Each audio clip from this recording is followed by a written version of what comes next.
Baby పుట్టంగానే మనం first చేసేది తల్లి కడుపు మీద వేయడం. సో కడుపు మీద వేయడం అన్న దాని వెనకాల ఏముంటుందంటే మెయిన్ ఆ స్కిన్ టు స్కిన్ కాంటాక్ట్ ఏదైతే అంటున్నారో మదర్ చర్మాన్ని బిడ్డ చర్మానికి ఆనించడం. ఇది జరిగేటప్పుడు the first thing that happens is emotion. Serotonins, oxytocins, which ever happy hormones ఏవైతే ఉంటాయో దే కమ్ అవుట్. కొంతమంది కన్నీళ్ళు వస్తాయి, కొంతమంది నవ్వుతూ ఉంటారు. డెలివరీ అయిన తర్వాత మదర్స్ నార్మల్ డెలివరీ అప్పుడు ఐఎమ్ టాకింగ్. ఆ టైంలో when ever we attach the baby skin to mother skin, that emotional bond will strengthen. అది స్ట్రాంగ్ అవుతుంది.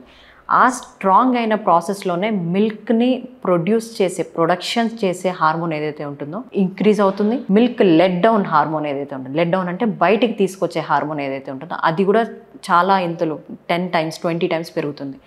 వెన్ దట్ హ్యాపెన్స్ ఆటోమేటిక్గా మిల్క్ ప్రొడక్షన్ అనేది తల్లికి కొంతమందికి అయితే అప్పుడప్పుడే బ్రెస్ట్ ఫుల్నెస్ కూడా తెలుస్తూ ఉంటుంది. మీరు తీసుకునే అదే మందులు, అదే నాణ్యమైన మందులు మెడ్ ప్లస్ బ్రాండ్స్ పై సగం ధరకే.